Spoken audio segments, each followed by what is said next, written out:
നമസ്കാരം. Daily news ശുഭദിനത്തിലേക്ക് സ്വാഗതം.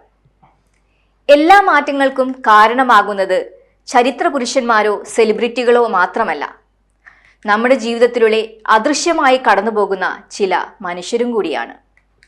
ഇന്നത്തെ ശുഭദിന ചിന്തയിലേക്ക്. ഡെയിലി ന്യൂസ് ശുഭദിനം നിങ്ങൾക്കായി അവതരിപ്പിക്കുന്നത് ജോയ ലൂക്കാസ്.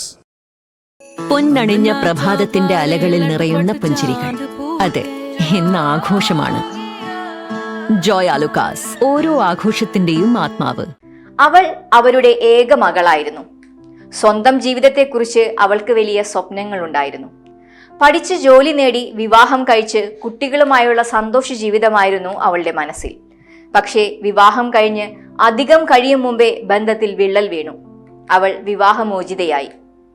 മനോവേദനയിൽ വെന്തുരുകിയിരുന്ന അവൾ പിന്നീട് ജീവിതത്തെ ധൈര്യപൂർവ്വം നേരിടുന്നത് കണ്ട് കൂട്ടുകാരി അവളോട് ചോദിച്ചു, നിനക്ക് ഈ ചങ്കൂറ്റം എവിടെ നിന്നും കിട്ടി? അവൾ പറഞ്ഞു, പണ്ട് നീ പ്രകടിപ്പിച്ചിരുന്ന ക്ഷമയും ധൈര്യവുമാണ് എൻ്റെ പ്രചോദനം. ചരിത്ര പുരുഷന്മാരുടെയും സെലിബ്രിറ്റികളുടെയും സ്വാധീനം കൊണ്ടല്ല എല്ലാവരും തങ്ങളുടെ വഴി കണ്ടെത്തുന്നതും രൂപാന്തരം പ്രാപിക്കുന്നതും. അദൃശ്യമായി ഇടപെടുന്ന ചില വ്യക്തികൾ ഭൂരിഭാഗം പേരുടെയും ജീവിതത്തിലുണ്ടാകും. ഒരിക്കൽ മാത്രം കണ്ടവരോ സഹയാത്രികരോ, ഒപ്പം ഉണ്ടായിട്ടും ഒന്നും ഉരിയാടാതെ പോയവരോ, തെറ്റിദ്ധാരണ കൊണ്ട് ശത്രുക്കളായി മാറിയവരോ, സഹപ്രവർത്തകരോ ഒക്കെ ആ വേഷം അണിയുന്നുണ്ടാകും. എല്ലാവരിൽ നിന്നും നമുക്ക് എന്തെങ്കിലുമൊക്കെ പഠിക്കാനുണ്ടാകും. കണ്ടുമുട്ടുന്ന ഓരോരുത്തരിൽ നിന്നും ഗുണങ്ങൾ കണ്ടെത്താനും ഉൾക്കൊള്ളാനും തയ്യാറായാൽ ഓരോ ദിവസവും നമുക്ക് ഓരോ പുതിയ പാഠങ്ങൾ ലഭിക്കും.